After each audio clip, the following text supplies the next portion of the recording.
Buenas noches, bienvenidos a Y se nos vino la noche. Esta vez con la presencia, como todos los viernes, de Samantha Más, que bienvenida Samantha y feliz día del periodista. Hola, buenas noches, feliz día también. La verdad que muy contenta de estar el día del periodista acá al aire. Así que... Lo que no estamos contentos de pasar este día del periodista somos los periodistas, porque es un gobierno que a 6 meses de haber asumido, lo primero que hace es atentar contra la libertad de prensa, atacar a los periodistas. Algunos inclusive han sido acusados, llevados ante la justicia.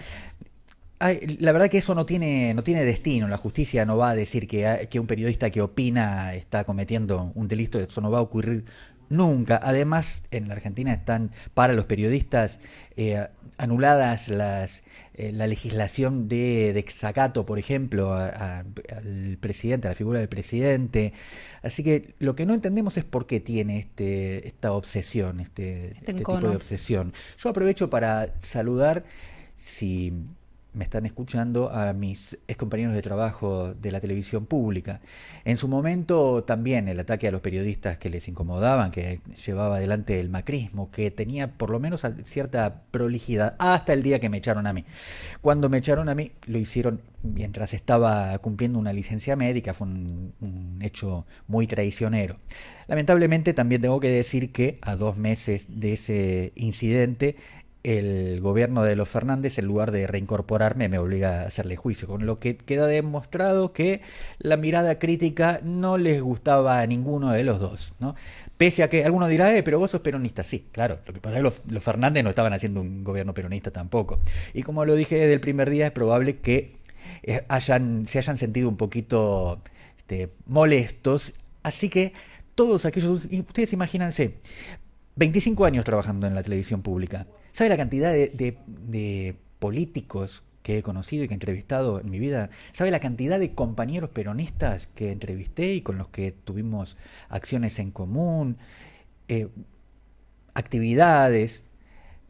La heroica, la emblemática lucha por la democratización de los medios de comunicación, con la voluntad de desmonopolizar la propiedad de los medios y de horizontalizar la producción, promover la producción local y regional.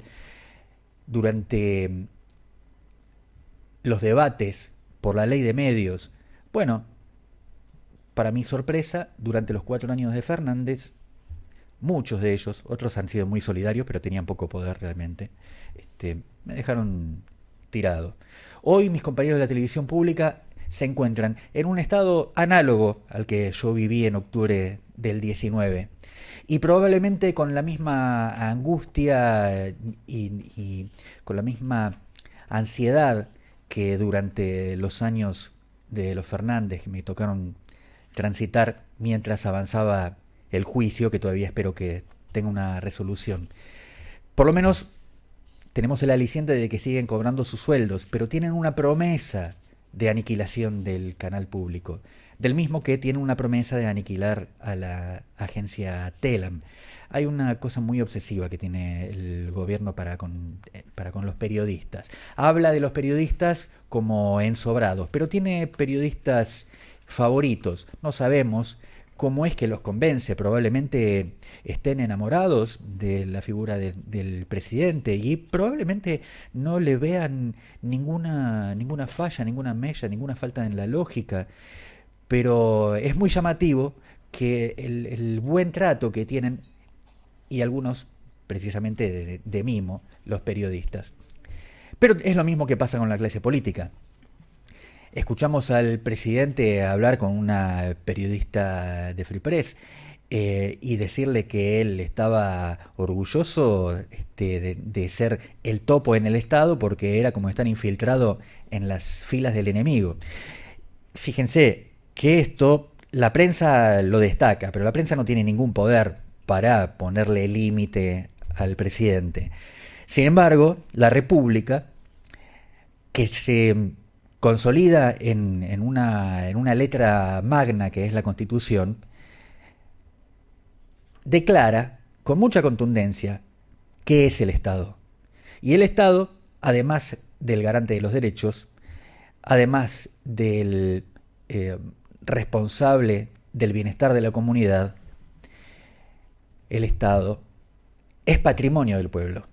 De ninguna manera se puede aceptar, la clase política no debería aceptar una amenaza de un presidente que dice yo estoy aquí adentro del Estado para destruirlo, porque estaría faltando gravemente al precepto constitucional. Estoy en el Estado para romperlo. ¿Y qué es la presidencia? La administración del Estado. Entonces, decir de esta manera, y además la ejecución que se está realizando para verdaderamente aniquilar, por lo pronto han detenido la capacidad de respuesta del Estado. Han decidido no repartir alimentos, primero no comprar alimentos, luego han hablado de la tercerización de la pobreza, luego para distribuir los alimentos hacen acuerdos con instituciones privadas, o sea, tercerizan la pobreza. El tema es quién lo tiene. Si el negocio lo tienen los otros está mal, si el negocio es propio parece que está bien. Es un momento muy difícil para ejercer la prensa en la Argentina. La prensa bien entendida, es un ejercicio de voluntad. Yo quiero felicitar a mis colegas, celebrar su día, a los periodistas que están comprometidos con la historia, con la patria, con el pueblo, pero no a los que se venden por un sueldo, a los que traicionan las expectativas populares, a los que mienten, a los falsarios, a los que ocultan información que podría ser de provecho para la población. Todos los días nos encontramos con cosas que se delatan, se desvelan, y esas cosas ocurrían delante de nuestros ojos, o por lo pronto delante de los ojos de toda la política, y no nos lo contaban. Y ahora nos sorprendemos. Y vemos cómo, cuando aparece la objeción política, aparece también la trampa que hicieron antes. Fíjense, hoy se está debatiendo si al presidente Milei se le deben dar las facultades extraordinarias como para que tenga el poder de legislar, de no necesitar al Parlamento. Se llama autocracia. Esa facultad ya se la concedió la Cámara Baja. Ahora le toca al Senado decir. También debería opinar, una vez que la ley esté, si está, la justicia, porque la Corte Suprema es la garante de la Constitución, es la que entiende sobre los problemas constitucionales. Decía que la política debería ser la que denunciara, en todo caso, ejecutara los mecanismos de control y de contrapeso que tiene la República, que por algo tiene 3 poderes, no uno, no es un rey, es un presidente. Que los 3 poderes tienen exactamente la misma calidad, solo que uno es el que administra el Estado. Pero tienen la misma calidad significa que se controlan siempre 2-1. Pueden el Ejecutivo objetar a la justicia y el Parlamento dictar, hacer una investigación y hasta dictar un fallo en relación con la justicia. Y puede también, tanto la justicia como la Cámara de Diputados o la legislatura, el poder legislativo, tomar decisiones y controlar al gobierno. Pero cuando se dice que se va a dar facultades legislativas al presidente y alguien dice no deberían dársela, deberíamos ser honestos, porque esas facultades las tuvieron los otros presidentes también. Probablemente este sea el más peligroso, porque además dice qué es lo que va a hacer. No como lo hacía en la campaña, donde, como decía una cosa, decía la otra, las dos cosas eran contradictorias, concitó votos desde ambos lados, y ahora cada quien dice, él dijo lo que iba a hacer, como si no hubiera dicho que efectivamente iba a haber aumentos en las tarifas, pero después de recomponer el salario. ¿Qué parte, entonces, es la que no estamos entendiendo? Claro, los que quieren que reduzcan los salarios dicen, dijo que iban a aumentar las tarifas. Los que quieren, los que se quejan por el aumento de las tarifas, le dicen, pero dijiste que íbamos a esperar a que el salario se recompusiera. Ibas a parar la inflación, hermano, pero resulta que en la mitad de tu primer año de ejercicio conseguiste la inflación del último año del gobierno anterior. Y estos argumentos no tienen que ser discutidos por nosotros, tienen que ser discutidos por quienes forman parte de la arquitectura constitucional, de la arquitectura de la República. ¿Qué es lo que podemos hacer nosotros frente a este panorama? Cuando observamos que los que deberían ponerle los límites se dividen entre los que no se atreven, los que son cobardes, porque tienen miedo de lo que pueda llegar a suceder, porque no saben qué carpeta tiene guardada, porque hoy el gobierno es el que manda sobre los servicios de inteligencia. Y le dice, a ver qué hizo Daniel Martín. Y entonces Daniel Martín tiene miedo de que le encuentren una carpeta, de que se comió todas las tortas fritas del fin de semana. Y dice, me van a acusar de gordo. Y esto es gordofobia. ¿No? Y dice, no, mejor no me meto. No hablo del gobierno. Esta semana hemos visto que los radicales no se quisieron juntar con Unión por la Patria. No me atrevo a decirle peronistas. No se quisieron juntar, pese a que tenían la misma agenda, solamente que los radicales querían tratar exclusivamente la nueva fórmula jubilatoria, y Unión por la Patria había convocado también a una reunión donde además se incluían otros temas como la financiación del sistema educativo. Pues bien, los que no se quieren quedar pegados con los otros, como la reunión la llamaron ellos, los otros se sumaron, lograron un dictamen. Pero fíjense cuál es el panorama. Están los que tienen miedo de enfrentar al gobierno o tienen miedo de quedar pegado con el gobierno anterior, y por otro lado, los que no tienen ninguna autoridad para criticar al actual gobierno, porque este gobierno todo lo sostiene en virtud del fracaso social, político y económico del gobierno que pasó. Mal momento para ser periodista, pero buen momento para que los periodistas reflexionemos, pero también que recordemos la memoria de ser periodista. Hoy es 7 de junio.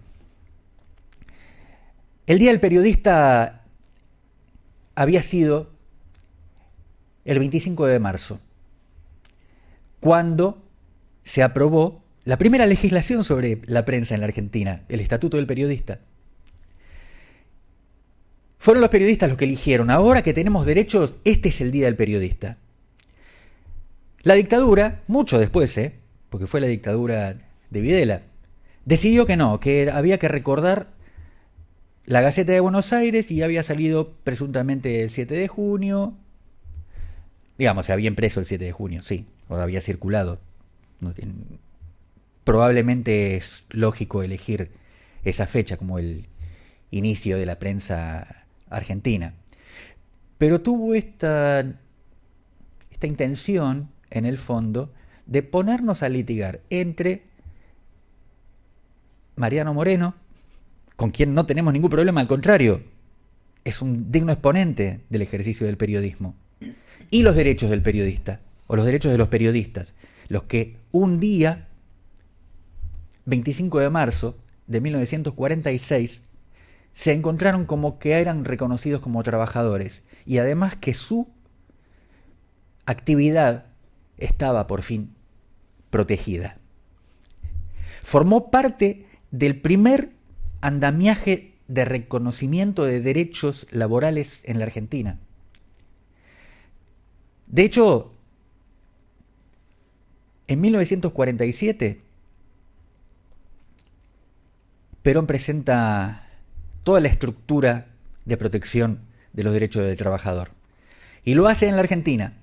Ustedes dicen, bueno, lucha de los trabajadores ha habido en todo el mundo. Es más, hasta había un gobierno en la Unión Soviética que se decía un gobierno obrero. Habían pasado, fue en el 17, 30 años. 30 años de la revolución de los obreros y no tenían legislación de protección de la clase trabajadora. La inauguró Perón. Del mismo modo ocurrió con el derecho al voto universal. No, pero la ley Sáenz Peña, sí, la ley Sáenz Peña, como no había padrón femenino, era el voto universal de los que están en el padrón y son todos varones. Llega el peronismo, a Evita le hubiera sido muy fácil decirle a su marido, viejo, ¿me das una ley para que las minas votemos? Pero no, salió a buscar entre las trabajadoras, las costureras, las amas de casa, las viejas, las jóvenes entusiastas, el derecho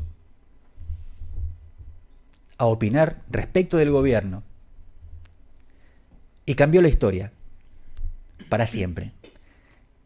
En 1952, las primeras parlamentarias en las que se eligió con participación de un partido político exclusivamente integrado por mujeres, las mujeres fueron la mayoría del bloque del oficialismo.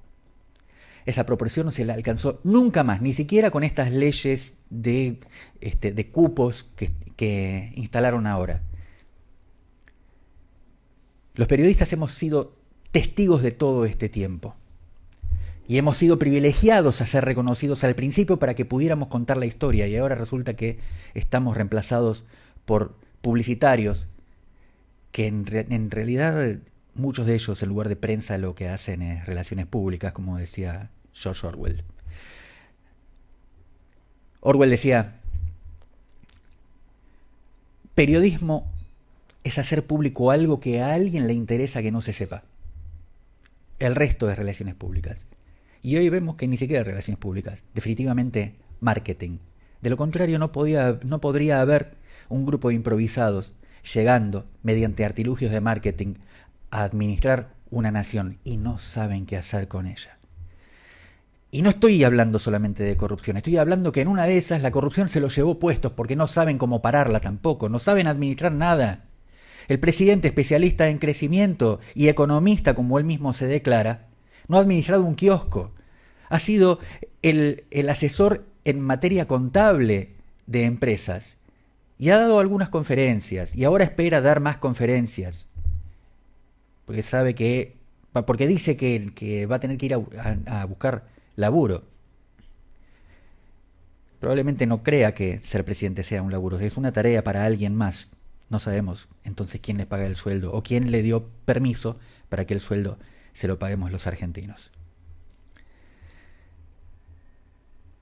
Este 7 de junio del año 2024, con la prensa asediada por el poder, quiero abrazar a mis colegas, brindar e invitarnos a todos a la valentía de la verdad, con una frase de José Martí, que también era periodista, y que decía: que la palabra sea para revelar la verdad y no para ocultarla.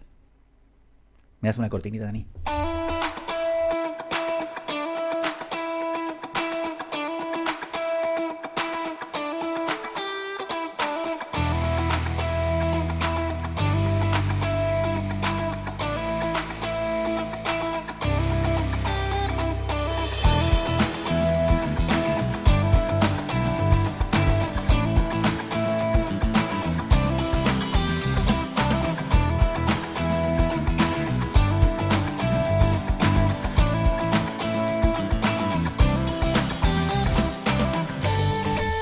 Bueno, y mi colega Samantha, aquí a mi lado, prepara como todos los viernes su columna.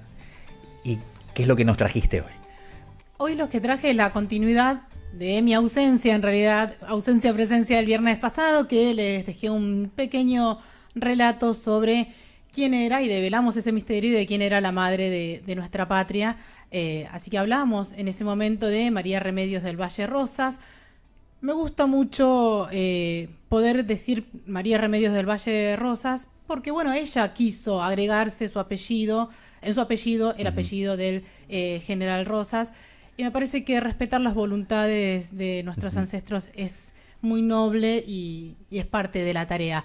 Pero como habíamos hecho una introducción nada más, hablamos muy poquito de María Remedios del Valle Rosas. Le interrumpo solamente porque quiero decir otra cosa. Hay otros que también adoptaron el apellido de Rosas. Mariano, que era hijo de Catriel, se agregó el apellido Rosas porque había sido criado por el restaurador. Y el otro, el hijo de Belgrano, que cuando supo que Belgrano era su padre, muerto Belgrano, y Rosas le dijo: mira que tu papá es ¿por qué no reivindicás tu apellido? Él dijo: bueno, muy bien, soy Belgrano Rosas. Sí, es muy conmovedor y el vínculo con los negros y rosas es interesante. Así que para hablar en primer momento de María Remedios del Valle Rosas, pero también vamos a hablar de un hecho que lo develó el periodismo y que fue nuestro gran maestro Rodolfo Walsh, allá de los fusilamientos en los basurales de José León Suárez. Así que para eso nosotros convocamos hoy a Daniel Mario Brión, que es historiador, ensayista, escritor, y que es el autor de estos dos libros, de María Remedios del Valle Rosas y del Presidente Duerme, que ambos ya tienen varias ediciones. Él nos va a contar bien cuántas. Bueno, Daniel fue columnista en numerosos periódicos y revistas, autor de artículos, ensayos, gacetillas sobre violaciones a los derechos humanos, y también fue participante en varias organizaciones de derechos humanos. Y es con él con quien vamos a charlar esta noche, y yo la verdad que estoy muy contenta de tenerlo porque además de ser un investigador, es una persona muy generosa, que ya hemos compartido charlas y intercambiado información. Así que, Daniel, te doy las buenas noches. Samantha y Ariel te saludan. ¿Cómo están? Buenas noches. Bienvenido. Gracias igualmente a ustedes por llamarme. Un placer poder charlar con vos y descubrir que había uno de los nuestros que había hecho una biografía muy completa sobre María Remedios, y me gustaría que empecemos a hablar de ella, de la madre de la patria, en primer momento, para saber qué es lo que te trajo a vos investigar sobre la figura de María Remedios. Fue insólito. Estaba escuchando a un miembro del número del Instituto Nacional Belgraniano, el doctor Trueba, que estaba conmemorando la batalla de Salta, y entre los temas que tocó mencionó el nombre de María Remedios, y para mí fue como si fuera un bloqueo con el resto de lo que habló, porque sinceramente lo ignoraba lo que estaba hablando, y cuando terminó me acerqué, lo único que me sonaba en la cabeza era el nombre de ella, y cuando terminó de hablar me acerqué y le dije: doctor Trueba, mire, me pareció muy interesante lo que habló. ¿Usted le molestaría si yo me pongo a investigar y a escribir sobre María Remedios? Me dice: no, por favor, le doy todo lo que yo tenga de antecedentes y adelante. Y bueno, así, después de 1 año y medio de investigarla, en el año 2014, terminé de investigarla en el año 2013, en el año 2014 presenté la primera edición del libro Capitana María Remedios del Valle, Madre de la Patria, y ya va por la 5ª edición, y realmente fue un placer, porque ver cómo el nombre de ella se extendió como reguero de pólvora entre todas las agrupaciones de afrodescendientes, africanos, afroargentinos, fue maravilloso. Tomaron la tapa del primer libro, que era un cuadro que había hecho un afrodescendiente que le dicen Maga, para hacer remeras, banderas, empezó a ser un símbolo. Y bueno, hoy ya es un símbolo, afortunadamente. Gracias a eso he intervenido en charlas con la Malcolm Garvey University, que es una universidad justamente creada por Malcolm Garvey. Tuve el honor de que luego de esta charla, yo no sabía que no era solo para los alumnos, hicimos una charla de 2 horas más o menos. Estaba el rector de la universidad, y bueno, me integró al staff de profesores de la universidad. Están interesados en que María Remedios vaya este año en noviembre al Consejo Internacional de las Universidades de la Marcos Garvey, que se va a hacer en Madrid, para llevar María Remedios a todas las universidades de diferentes países, y a todos los africanos del movimiento panafricanista, Cuarta Internacional, para que sepan que en Argentina tenemos un símbolo que es María Remedios, ¿no? Y bueno, esto es como cuando decía un filósofo que yo seguí mucho, ¿no? En la carrera cuando hice psicología social, que se llamaba Søren Kierkegaard. Él tiene una frase maravillosa que dice: la vida solo puede ser comprendida mirando atrás, pero ha de ser vivida mirando adelante. Por eso tenemos que mirar hacia atrás, y una de las cosas que encontramos es que María Remedios del Valle no figuraba en nuestra historia. Grave, ¿no? Sí, como muchos hechos. Y lo bueno es que lo estamos rescatando y le estamos dando la visibilidad que se merece. Hay 3 hitos que me parecen interesantes y te quería consultar de la vida de María Remedios, Sí. que por lo general se destaca su gran participación en todo el proceso de la independencia para conformar lo que hoy es Argentina, pero empieza su participación ya mismo en las invasiones inglesas, después en el ejército del Alto Perú junto a Manuel Belgrano, donde él la nombra capitana, pero también su participación en el ejército de Güemes. Contame un poco esos 3 hitos que me parecen importantes, pero hay algo que vos remarcaste muchísimo en esa charla que yo la escuché en estos días, que es la edad de María Remedios, porque no estamos hablando de una jovencita, estamos hablando de una mujer adulta, y en el contexto del Virreinato del Río de la Plata, donde la mayoría de los tramos para unir las distancias eran hechos a pie. Así que quizás en base a esos 3 hitos me gustaría poder desarrollar un poco la historia de María Remedios.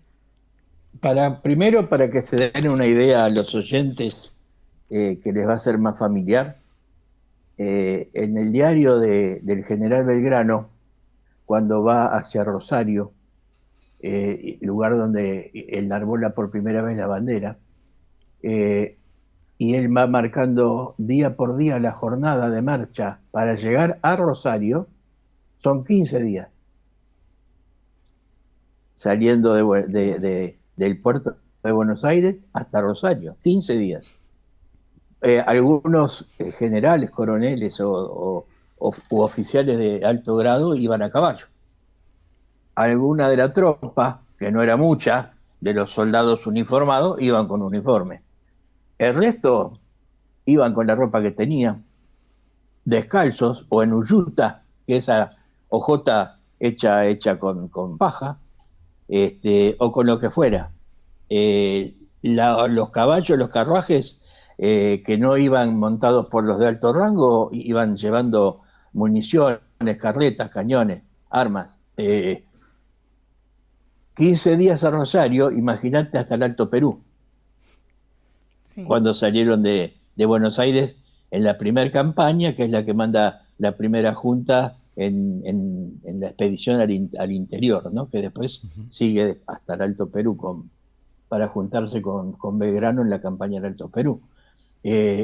Imagínate, yo para escribir me gusta primero también investigar el sueño, ¿no? Yo los invito a los que escuchan bueno, no hace falta cerrar los ojos porque están escuchando, pero imagínense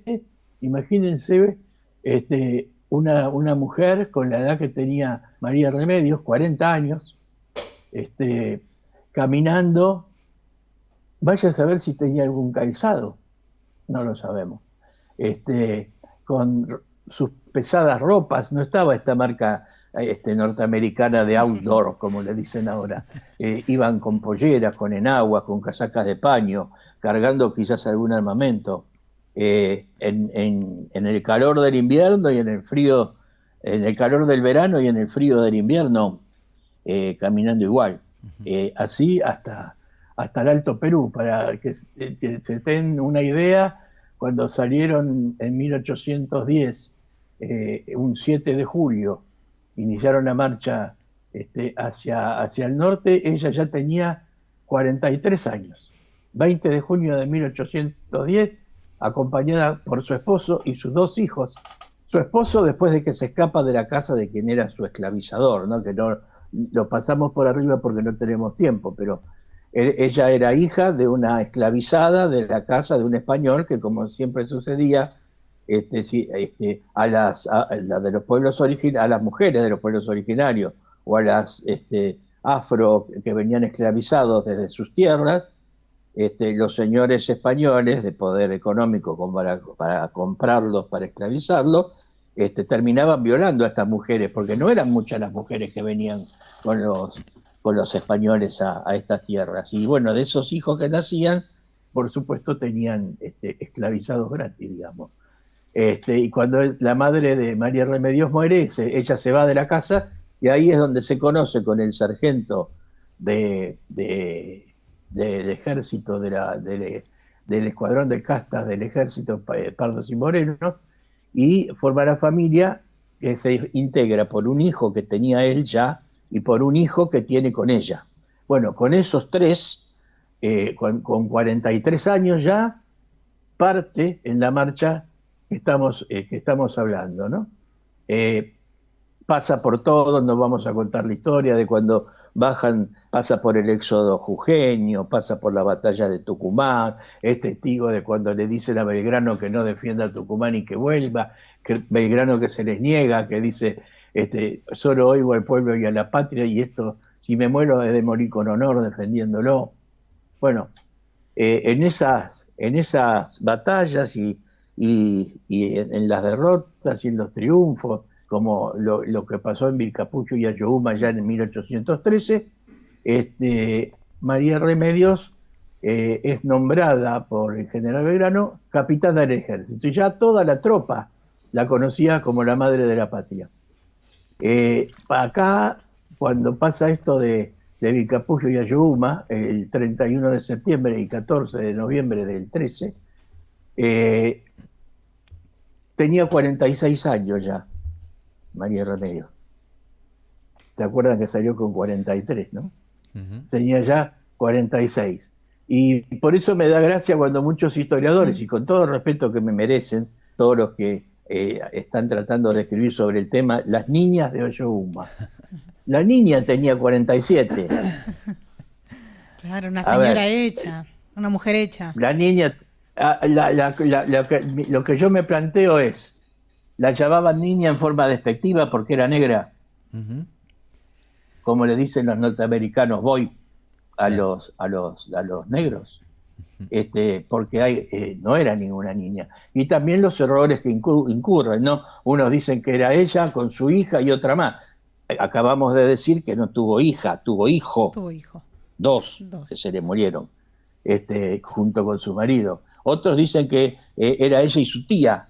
Otro error, porque ¿qué pasa? A ella también le decían tía, porque para los africanos, las personas mayores y que son oídas en sus grupos y en sus tribus, son llamados tíos, porque son respetados y son escuchados, y les dicen tío. Entonces, muy posiblemente los afro-argentinos africanos o afro-argentinos que iban en el ejército, le decían tía también. O sea que tampoco fue con su tía. Era ella, con 47 años, que no era ninguna niña, acompañada con otras dos mujeres que lamentablemente, como pasaba en esa época, los nombres de las mujeres pasaban al olvido. ¿Qué es lo que quisieron hacer con ella, ¿no? Es tomada prisionera, es llevada a la plaza central, 9 días de azotes sin descolgarla del poste en que la ataban. Imagínense, los que escuchan, las dos manos atadas, así como estaban colgadas de un gancho en la parte superior del poste, para que desgarrarle después la ropa. Claro, al estar colgada, así, no colgando con los pies al aire, pero sí el torso colgando, al pegarle con el látigo abrazaba la espalda y el pecho. Así 30 latigazos durante 9 días, de sol, polvo, mugre, moscas, insectos, esperando quizás que alguna enfermedad se la llevara con alguna infección, pero no. Y cuando volvió a ser llevada a un calabozo, de lo único que se preocupó es de tratar de ayudar a quienes estaban prisioneros para que se escapen y vuelvan a incorporarse a un ejército que pues, seguramente fueron con Juan Antonio Álvarez de Arenales a empuñar las armas junto con Martín Miguel de Güemes y se unieron en aquella lucha que este gran caudillo argentino supo brindar. Y la capitana, mientras tanto, también fue y ella empezó a juntar a quienes estaban dispersos,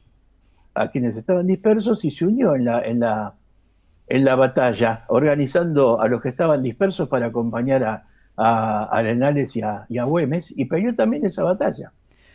A mí, Daniel, ¿cuándo termina su derrotero? Perdóname, ya te lo cierro para no perdón, alargar. Termina cuando se declara la independencia, en 1816. Tenía 50 años. Se había ido con 43. Tenía 50 años.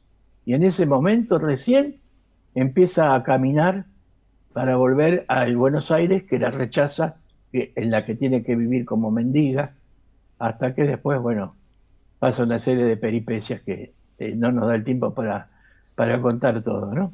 Ese Buenos Aires que olvidaba todo, y cuando llega a Buenos Aires ya tenía casi 60. Y 60 años destinada a vagar pidiendo comida por los atrios de las iglesias a quien fue la madre de la patria. Para subsistir. No, yo lo que quería poner por ahí en contexto para redondear y para resaltar aún más lo importante de la figura de María Remedios es que en esa época colonial había un sistema de castas, no es que todas las poblaciones tenían los mismos derechos y las mismas obligaciones, y lo que más me sorprende de todo tu relato es el altruismo y esta entrega absoluta por el ideal de patria y por el ideal de libertad, porque estamos hablando de una mujer que partió con 43 años de edad y que termina toda su hazaña política y militar a los 60 años. Una mujer entrada en edad, o sea, que para esa época era una mujer grande, no era una niña, no era una jovencita, claro. Pero por sobre todo tenía todo en desventaja, ¿no? Porque además era parte de una casta que todavía recién empezaba a ver los primeros albores de libertad y de que eso realmente se configurara. Y por eso también me parece eso sumamente destacable y que destaca a todas las conformaciones del ejército que sumaron a negros libertos, a negros esclavizados, claro. Y que resalta ese nombramiento, pero además también me parece sumamente importante, como al finalizar de esta historia de María Remedios, así brevemente, es el rol importante que tuvo Juan Manuel de Rosas en los últimos años de su vida, y él también como un vínculo destacable en la sociedad junto con los negros, que también eso mucho no se habla, o hay poca información. Fíjate vos que después de tantos años solicitando con Viamonte, que gracias a Dios ante la legislatura de la provincia la apoyó, habló tanto de ella en su campaña, lograr recién con 61 años logra cobrar una pensión que le habían fijado. ¿Sabes de cuánto era la pensión? De 2 pesos. Sí, para que te des una idea, una lavandera ganaba 20 pesos por mes. Sí, era miserable. Una libra de aceite costaba 1,45 pesos. Una de carne, 2 pesos. Y una libra de yerba, 70 pesos. A ella 70 centavos. A ella le daban 2 pesos por día. Cuando la encuentra don Juan Manuel, que tenía un gran amor por los afro, y de hecho él los trataba de liberar de su esclavitud. De hecho, a la hija más chica de Juan Manuel, que nace muy enferma y se muere muy joven, la madrina de bautismo es una afro, la madrina de la hija de Juan Manuel. Y en 1829, enterado de todo lo que le pasaba, Juan Manuel la nombra sargento mayor, con un sueldo de 216 pesos. Para que te des una idea, los grados en el ejército en ese momento eran general, coronel y sargento mayor. Sí. Era el tercer grado. Ni más en el ni... ejército. Daniel, yo acá voy a mostrar la tapa de tu libro, porque también estamos saliendo por vivo y en streaming, para Sí. que las personas que quieran acercarse, este es de la editorial Fabro, esta está prologada por Norberto Galazo, así que quien Sí. quiera, después igual cualquier cosa nos escriben y podemos pasarle bien los datos, pero también te hemos convocado para charlar sobre este otro libro, El presidente duerme, que es un relato, vos me corregirás si lo estoy diciendo mal, pero el relato de lo sucedido en los basurales, el fusilamiento de los basurales de José Alonso Suárez, porque Daniel es, además de investigador, escritor y un comprometido con la causa de nuestra patria, es hijo de Mario Brión, es uno de los fusilados en el basural de José León Suárez, y este libro formó parte, ¿no?, de la causa judicial que intenta traer un poco de justicia hacia los hechos cometidos en aquellos años, ¿verdad? Sí, sí, el libro resalta esencialmente eh, porque me da mucha bronca. A mí, yo valoro mucho la militancia. Ujú, O sea, todos sabemos el día en que nacemos, ¿verdad? ujú, Y tenemos certeza del día en que nacimos. Tenemos certeza que nos vamos a morir. Lo que no tenemos es la certeza del día en que nos vamos a morir, ni en qué circunstancia. Bueno, en el intento de recuperación nacional del 9 de junio, que así se llamó el intento del General ujú, Valle y Framini, porque fueron civiles y militares por primera vez juntos para recobrar la soberanía popular y la vigencia de la Constitución, este, no murieron solamente 5, que es donde murió mi padre, en el basural. Murieron 31 compañeros en 72 ujú, horas, todos asesinados por la autodenominada Revolución Libertadora, que venía a defender la libertad. Mirá qué casualidad, le faltó ujú, agregar carajo al final. ujú. Parecerse a un más conocido actual que defiende la libertad. Y en el libro yo cuento este, lugar por lugar dónde fueron cayendo. Cayeron en José León Suárez, cayeron en Lanús, en la Penitenciaría Nacional, en donde se guardan los perros en la plata de la policía, en la Escuela de Mecánica del Ejército, en el Automóvil Club Argentino, en el Campo de Mayo. 31 compañeros, Ujú, 31 compañeros. La circunstancia del libro de Walsh, él lo escribe en base a que se encuentra con el famoso fusilado que vive, que se llama Juan Carlos Libraga, que es el que da pie a que él empiece a escribir este tema de Operación Masacre, ¿no? ujú, Pero no murieron solo 5, porque no, o sea, murieron solo 5, pero no se llevaron 5 de Florida, se llevaron 12 y los otros 7 lograron salvarse, no ujú, solamente Libraga. Está bien, a Libraga le pegaron 3 tiros, unos eran tan bestias que ni siquiera matar sabían ujú, estos milicos, claro que después se perfeccionaron, ¿no? ujú, Pero acá le pegaron un tiro y le pegó en la tía, cuando le fueron a dar el tiro de gracia, porque lo vieron que parpadeó, se hizo el muerto, pero no estaba herido, le tiraron un tiro que pegó en la tierra, le tiraron otro tiro que pegó en el hombro, y le tiraron un tercer tiro que le atravesó la boca de lado a lado, rompiéndole el maxilar, cosa que lo desmayó y lo dieron por muerto. Luego, cuando se van todos y quedan todos los cadáveres de los otros 4 compañeros en el piso, eh, él recobra el conocimiento, sale a la ruta, lo levanta un patrullero y lo lleva al hospital, que luego que se debería llamar Eva Perón, luego lo llamaron Castex, ujú. eh, pero es el hospital Eva Perón, donde lo entran a la guardia y ahí, bueno, empieza un derrotero. En realidad, cuando Walsh dice, había 12 personas, ninguno de ellos comprometido con ningún delito, claro, no estaban haciendo ningún delito, Claro. estaban planeando un movimiento revolucionario. Esto es lo que no se marca muy bien Ujú, en el libro.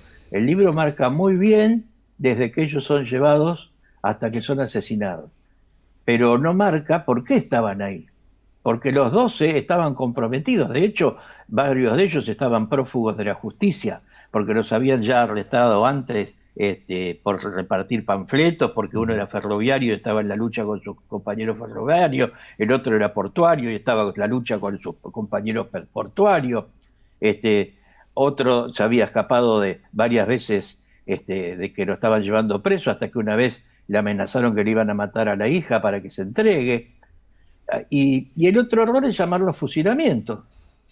A ver, ¿qué fusilamiento es? Que lo hagan salir a 12 personas corriendo en un basural, un barrial, a las 3 de la mañana, o a la 1, así, a las 3 de la mañana, enfocados solo por las luces de un rastrojero y les tiren a todos por la espalda. Eso es un fusilamiento. Los 31 fueron 31 asesinatos. Entonces, tendríamos que empezar a hablar de los asesinados en junio de 1956. Porque, ¿de qué fusilamiento podemos hablar con lo que yo acabo de describir? Lo que le hicieron a los que se llevaron en Lanús, que querían tomar la antena de un industrial que le dicen el Palá, porque está en la calle Palá, que era una antena muy poderosa para transmitir la proclama, lo llevaron a la distrital de Lanús y los hacían salir al patio y los mataban de a uno, con tanta maldicia que a 2 hermanos, los hermanos Ross, que pidieron morir juntos, le dijeron no, separados, y primero lo hicieron entrar a uno y lo mataron, y después hicieron entrar al otro que lo viera el hermano muerto y después lo mataron. Eso es un asesinato, no es un fusilamiento. A los otros que estaban en la escuela de mecánica del ejército y la habían tomado, la represión los puso contra una pared, y ¿saben con quiénes formó un pelotón simulando fusilarlos? Porque no había orden de fusilamiento.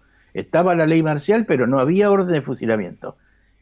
Por los chicos de 16 años que eran del tercer año de la escuela de mecánica del ejército. Cobardes, encima. Que estaba donde está el Garraham ahora. Y enfrente estaba el Arsenal Esteban de Luca, que era de donde iban a sacar las armas los que estaban en Florida, pero cuando llegó ya había pasado esto, y cuando volvió ya se los habían llevado de Florida. Eso fue un fusilamiento. En el Automóvil Club fue un fusilamiento que nos estuviera la policía montada que está ahí cerca del Libertador, esperándolos escondidas en las escaleras para que cuando entraron Mauriño y Amatray los reventaran con la ametralladora por el cuerpo y Mauriño muriera en el Fernández impidiéndole que lo atienda la guardia y siguiendo torturándolo, y murió gritando viva la patria. Y Amatray quedó toda su vida hasta que se murió hace 5 años con la pierna cortada a la altura de la rodilla y una pata de palo porque nunca pidió ni siquiera una prótesis. Eso fue fusilamiento. O es un fusilamiento alterar la fecha de entrada en el penal de Las Heras para después decir que lo fusilaban a Valle, si ya se había terminado la ley marcial y tampoco hubo orden de fusilamiento. Alteraron la entrada en el libro de entradas de la cárcel para decir que era fusilamiento. Y con esto te voy a decir, ahora termino. ¿Fue fusilamiento seguir torturando a un joven que se llamaba Aldito Jofré, que lo habían agarrado en General Rodríguez porque lo sorprendieron preparando para el golpe que iba a dar Valle? Lo trasladaron a Lanús y lo siguieron torturando por una semana más, hasta que después apareció muerto. ¿Y saben qué dice? Se suicidó por ahorcamiento. Eso es un fusilamiento. Entonces, no hablemos más de fusilamiento. Hablemos, porque han tomado con tanta malicia estos genocidas que les convino seguir llamando fusilamiento, porque hasta los más desprevenidos que no conocen mucho pueden pensar, bueno, los fusilaron, se quisieron levantar contra el gobierno y los fusilaron. No, señores, no fueron fusilamientos, fueron asesinatos. Fue una dictadura, primer dictadura genocida en la República Argentina en la época contemporánea. La que hicieron, que después cuando se fueron, siguieron siendo asesores de todas las dictaduras que siguieron hasta que se murieron o fueron muertos. Fueron responsables porque si a ellos se los hubiera juzgado y no se hubiera respetado las leyes de autoamnistía que ellos mismos habían dictado, quién sabe si los otros, que se llevaron 30.000 compañeros, con el antecedente de que a esos otros los hubieran juzgado como correspondía, si se hubieran animado a hacer el desastre que hicieron después. Daniel, Lo más grave sí, de todo esto es que estos acontecimientos que fueron muy, muy crudos y muy, muy aterradores para los que vivieron en aquellos tiempos, desaparecieron de la memoria popular a propósito, porque hubo hasta leyes para la censura de lo que significaba la expresión mayoritaria de la República, que era un movimiento político masivo como el peronismo. Absolutamente. De tal manera que el propio Rodolfo Walsh, que había sido el autor del artículo panegírico del bombardeo del 55, en el 56 dice, ¿cómo? ¿Estos son? Y cambia absolutamente su mirada. Muy bien por la memoria. Él tiene toda una nota escrita en una revista a favor de uno de los pilotos que había bombardeado, con el que presidía la ceremonia, era este general que entra a la CGT de una patada cuando dan el golpe y dice, esta revolución se hace para que el hijo del barrendero sea barrendero. Uh-huh. Y están las fotos del homenaje, y el que escribe esa nota fue Walsh. Sí, está en aquel libro El violento oficio de escribir, en las recopilaciones del Walsh, digamos que antes de convertirse. Yo tengo la revista donde lo escribió el artículo. Ajá. Tengo la mala costumbre de guardar papeles todo viejos. Muy bien. Una joya. Pero bueno, después se convirtió. A mí me merece un gran respeto por lo que hizo, por cómo siguió. Digamos, al revés de lo que hacen todos estos, iba a decir atorrantes, pero no se dice por radio, todos estos que se suben al caballo por la izquierda y se bajan por la derecha. Así es. Él fue al revés. Él estaba en la Alianza Popular con Kelly cuando escribió Operación Masacre, por eso no investiga tanto, no habla tanto de la militancia, de los que pasaron, porque él estaba a favor de la Libertadora en ese momento. Claro. Y luego, bueno, en Cuba se hace castrista, después se une a la FAP y después entra en Montoneros en la última época de Montonero, y después tiene esos huevos perdón por la palabra, pero no hay otra forma de definirlo, de esa carta que le escribe a los de la última dictadura, que le cuesta la vida después de que su hija se suicida para que no la agarren. Entonces, bueno, adelante, levantemos la figura de él porque sabe darle marcha atrás a lo que pensaba cuando se inició. Sí. Y por sobre todo en este día que recordamos al Día del Periodista, me parecía el moño perfecto para cerrar. Daniel, te quiero agradecer muchísimo esta salida al aire, la verdad que para nosotros ha sido revelador y nos ayuda a entender quiénes fueron las personas que hicieron esta patria, porque esta patria no se construyó sola, sino que fue la sangre derramada de todos ellos. Así que te quiero agradecer muchísimo. Y bueno, y en otro momento, para que puedas venir y sigamos charlando acá en el piso, porque tenemos mucho para charlar. Con todo gusto, te paso un aviso comunal. Sí, parroquial. Y los invito a todos, 10 de parroquial, 10 de junio, los invito a todos el lunes a las 7 de la tarde a la Casa de la Provincia de Buenos Aires, que tiene un teatro hermoso, por eso lo presento ahí, gracias a Cristina Álvarez Rodríguez y a Rolo, que es el director de la casa. Ese lugar, inaugurado por Perón, Evita y Mercante, se mantiene tal cual fue inaugurado, y realmente fue maravilloso el lugar. Y ahí lo vamos a presentar. Conmigo van a estar gente que tiene un poco de militancia, ¿no? Porque si digo los nombres, Ernesto se llama de nombre uno, no sé si ustedes conocen el nombre de Ernesto Jaureche. Sí, claro. Nora Patrich va a ser la mujer que va a estar en la mesa, porque siempre hay que poner una mujer en la mesa cuando uno va a hablar. El maestro Galazo, que si se siente muy mal va a mandar un video, pero si se siente bien va a venir. Yo me inclinaría más por el video porque ya está viejito, se pegó un golpazo el otro día, que se lastimó la cara. Bueno, le mandamos un abrazo.